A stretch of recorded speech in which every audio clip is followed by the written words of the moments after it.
Hello, and welcome to the Talking Apron podcast. This is your no-nonsense, friendly resource for healthier eating and confident home cooking.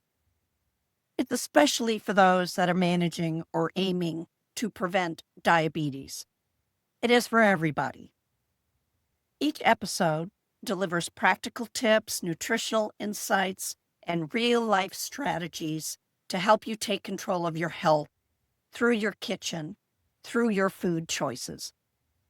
Who am I? I'm Ann Bernardin.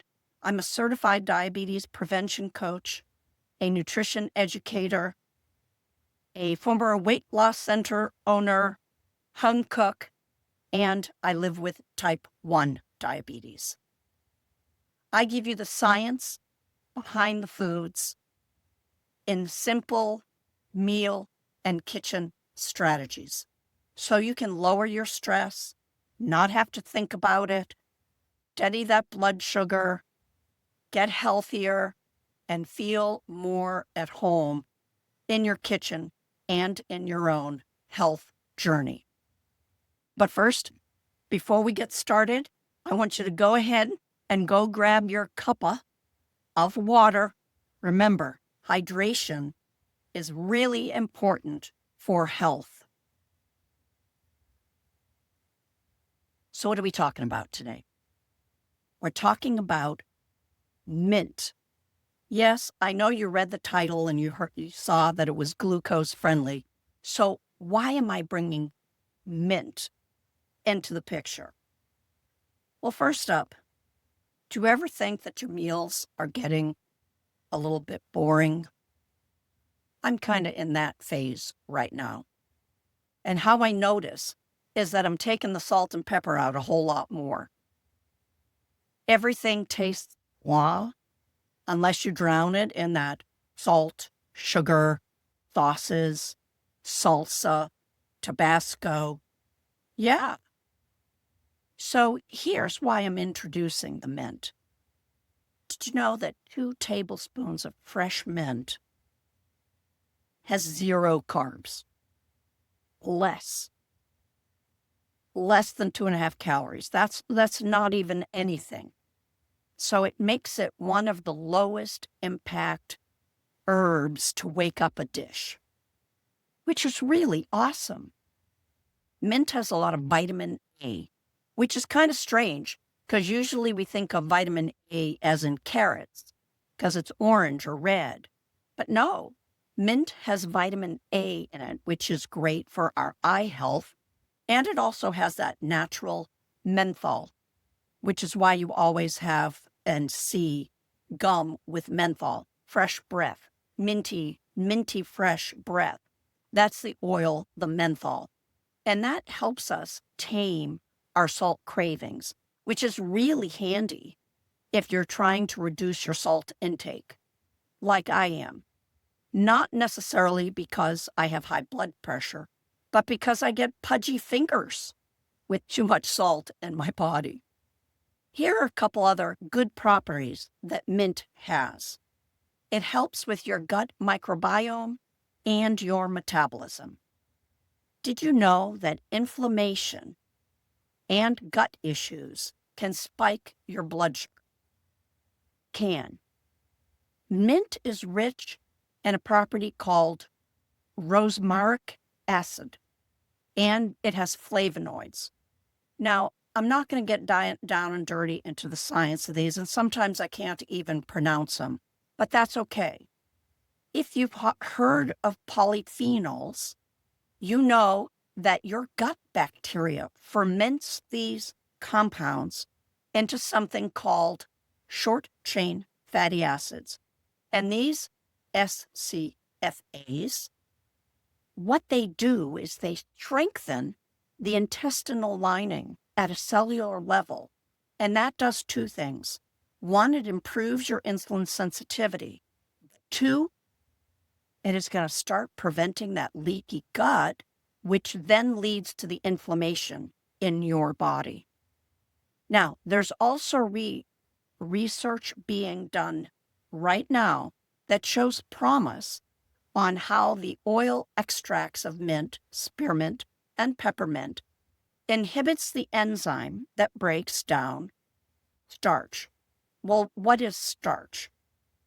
Starch is a form of carbohydrate, and when we think of starch, we probably think of potatoes and corn. So this research is showing when you have mint in your system, that enzyme won't gobble up the starch quickly, that'll digest it much slower, so then you don't have that spike in blood sugar. Now, why are we concerned about the spike? Because the higher your blood sugar goes, that's where the damage can occur in your body. So another promising study, because I like to bring my science to these podcasts. Right now, it's only been done on rats, but it looks promising. And it shows that your fasting glucose and your 3-month glucose, which is your A1C, it's hinting, the study is showing that with some lifestyle changes and incorporating mint oil into your diet, that you will be able to lower and have better numbers. Now remember, this has just been done on rats. So, okay, what does this really mean? First up, if you increase the mint in your diet, will that happen? Well, that's unknown yet. But I'm letting you know they're doing the research on it. It's all about our fresh foods. So a sprinkle of fresh mint won't necessarily fix your microbiome or your A1C overnight. What does fix or heal or prevent is eating a diet full of micronutrients. Why the heck do you think I podcast always on vegetables, fruits, and herbs? It's because it's what our body needs. It's what our gut needs. Fiber, vitamins, minerals, water, all pieces of a healthy eating lifestyle. Good fresh food, diverse vegetables, and fruit all combine to feed and heal our bodies. Now, how do we want to use mint? Well, let's start up with that hydration. And if you're watching this on YouTube in video form, you see me with my water bottle. Hydration. Does water bore you? And you know that sugary drinks can crash your energy and raises your blood sugar. So what to do? How about if you infuse, just take a couple mint leaves, scrunch them up, put them in your water bottle, and what happens is that menthol releases slowly. It gives you 0 calories, and it adds just a little bit of flavor to your water, and that may entice you to drink more, which is an easy win for our blood sugar. And here's the second piece. Mint also relaxes our digestive muscles, and that means less bloating as you start on this journey to incorporate more fiber into your diet. All right, here's a little bit of a commercial time, and I'm speaking to you that are listening right now. If you have prediabetes, if you have diabetes, I have this free guide, and it's What Now? The 10 questions pre-diabetics ask when newly diagnosed. You'll find the link in the description to the podcast. You'll find the link on my social media profiles. You'll find the link in the comments on Facebook when the podcast goes live. You can find the link. Go ahead. Start. Learn a little bit something and turn that wondering, confusion, what should I do, worry into some confident next steps. All right, are you ready for a couple recipes? The first up, I'm going to say, I lived in the South for 40 years. I'm going to tell you a little story. And what do I do after I mow the lawn in 85-degree heat with a lot of humidity? Is I'd go inside and I'd grab a beer. Okay, Yes, I would. No shame in me out there. I'd grab a beer. Is beer in my life now? No. Type 1 diabetes changed that. It's a little more dangerous, so I don't drink anymore. But what I have tried is what I'm going to tell you about. It's a summer electrolyte cooler. You're going to be brewing a strong mint tea, and don't do just one because you're going to love it. Now listen up here, though. Keep that sugar away. You're going to be brewing that mint tea. You're going to blend with a peeled cucumber. Now, this is after the tea is cooled. Sorry, I was getting so excited. I need to back up. We're going to back up. All right. At night before bed, you're going to brew some mint tea, and then you're going to chill it overnight. Then, when you come in from mowing the lawn, you are going to get your NutriBlast or whenever you make your smoothies in, and you're going to add the tea, you're going to add some cucumber, you're going to add some ice, you can add a pinch of salt, and you are going to blend it. And that is an electrolyte cooler for you anytime you're coming in from out of the heat after a workout, just to give you a spritz and a good infusion in your body. All right, here's a recipe for you. Mediterranean chickpea mint salad. Really easy.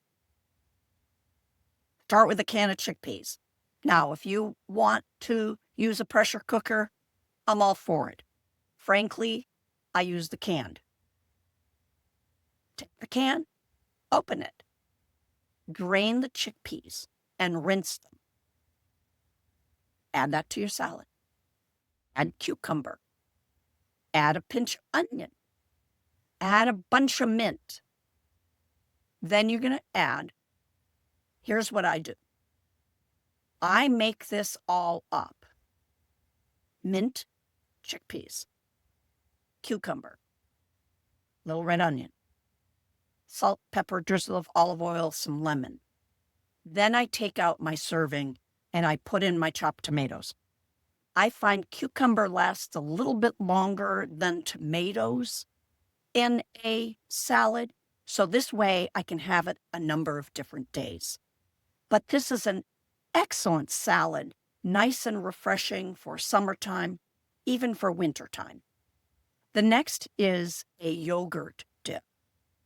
You will not go back to anything else for your afternoon snacks.